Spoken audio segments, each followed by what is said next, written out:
అందుకే నేను చెప్పేదంటే మీరు మేల్కొన్నందుకు మీకు ప్రత్యేక కృతజ్ఞతలు. కొత్త కొత్త బ్యాంకులు ఒక్కటి కాదు, వేల బ్యాంకులు తెచ్చుకో.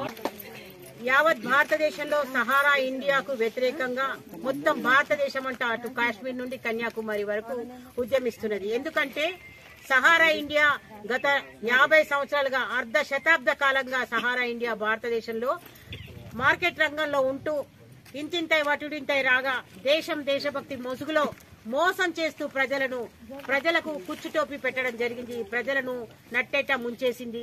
త్రిశంకు స్వర్గం చూపిస్తూ ఇదిగో అదిగో అని చెప్పి బాండ్ల మీద బాండ్లు మారుస్తూ సంవత్సరాల తరబడి కాలయాపన చేస్తూ ప్రజలకు డబ్బులు ఇవ్వకుండా ఇంకా సిగ్గు లేకుండా అక్రమ వ్యాపారం చేస్తున్నా కూడా ప్రభుత్వాలు, ప్రజాప్రతినిధులు, పోలీస్ యంత్రాంగం అంతా కూడా చోద్యం చూస్తున్నాయి. ఎక్కడ కూడా ఎవరు నోరు విప్పట్లేదు. మన తెలంగాణ రాష్ట్ర డీజీపీ అయినటువంటి శ్రీ రవి గుప్తా గారికి కూడా మేము అయ్యా సహారా ఈ విధంగా అక్రమ వ్యాపారం చేస్తున్నది, వాళ్ళ మీద పోలీస్ స్టేషన్ లో కేసులు నమోదు కావట్లేదు అని చెప్పినప్పుడు ఆయన కేసులు నమోదు చేయాలి అని చెప్పి ఒక ఆర్డర్ పాస్ ఆన్ చేసినప్పటికీ కూడా ఇంతవరకు తెలంగాణ పోలీస్ యంత్రాంగము మౌనంగా ఉన్నది. మరి వాళ్లకు ఆర్డర్ అందిందా లేదో కూడా మాకు తెలియట్లేదు. కానీ గతంలో కాంగ్రెస్ ప్రభుత్వం కూడా ఎందుకు మౌనంగా ఉంది? ఎందుకంటే గతంలో ఈ సహారా మోసాన్ని వెలుగులోకి తీసుకొచ్చిందే రాహుల్ గాంధీ గారు, సోనియా గాంధీ గారు. కానీ కాంగ్రెస్ ప్రభుత్వాన్ని పెద్దలైనటువంటి శ్రీ రేవంత్ రెడ్డి గారు, అయ్యా రేవంత్ రెడ్డి గారు, మీరు బుల్డోజర్ తోటి ఎంతో మంది అక్రమ కట్టడాలను కూల్చివేస్తున్నారు.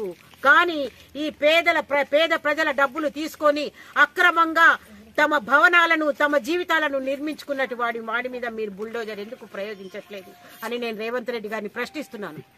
ఎందుకంటే ఈ రోజు పేద ప్రజలు ఎంతో మంది లక్షల కోట్ల రూపాయలు కట్టి తమ బిడ్డల పెళ్లిళ్లు చేయలేక, ఇళ్లు కట్టుకోలేక, పిల్లలకు సరి అయినటువంటి విద్య, వైద్యం అవకాశాలు ఇప్పించలేక వాళ్ళు నానా అవస్థలు పడుతున్నారు. ఈ రోజుకి కూడా సహారా ఇండియా అక్రమ వ్యాపారం చేస్తుంది అని చెప్పినా కూడా ఇంకా యథేచ్ఛగా వ్యాపారాన్ని చేయడానికి మీరు లైసెన్స్ ఇస్తున్నారా, లేదా వాళ్ళకి పర్మిషన్ ఇస్తున్నారా, లేదా వాళ్ళకు మీరే సపోర్ట్ చేస్తున్నారా మాకు అర్థం కావట్లేదు. సహారాను 2022లో బ్యాన్ చేసినా కూడా ఇంకా అక్రమ వ్యాపారం చేస్తూ పేద ప్రజల దగ్గర డబ్బులు వసూలు చేస్తున్న సహారా యాజమాన్యానికి చెంపపెట్టు కావాలి అంటే ప్రభుత్వాలు పూనుకోవాలి. సహారా ఇండియా బాధితుల పక్షాన పూజిత అనే నేను మరియు నా సమూహం అయినటువంటి బాలయ్య గారు, రామ్ నర్సయ్య గారు మరియు నారాయణ గారు, మిగతా పెద్దలతో రామలింగం, మీ పేర్లు చెప్పండి అమ్మా, విజయలక్ష్మి గారు, మంజుల గారు, ఈ విధంగా ఎంతో మంది ఈ రోజు మేము సైతం అని చెప్పేసి మీ ఉద్యమానికి ముందు వచ్చినారు. మేమంతా కలిసి మా శరీరంలో చివరి రక్తపు బొట్టు ఉన్నంత వరకు కూడా మేము ఈ పోరాటాన్ని ఆపేది లేదు, ఆపము అని, మా చివరి రక్త బొట్టు కూడా చిందించడానికి మేము సిద్ధంగా ఉన్నామని, మమ్మల్ని ఉరి కంబాలు ఎక్కించినా పర్వాలేదు మేము ఉద్యమాన్ని ఆపం. మీ బుడ్డ బెదిరింపులకు, టాటాకు చప్పుళ్లకు కుందేళ్లు బెదరవు, అదే విధంగా నీ బెదిరింపులకు కూడా మేము బెదరమని ఈ రోజు మీకు ఈ పత్రికా ముఖంగా మేము విన్నవించుకుంటూ సహారా అధికారులను వెంటనే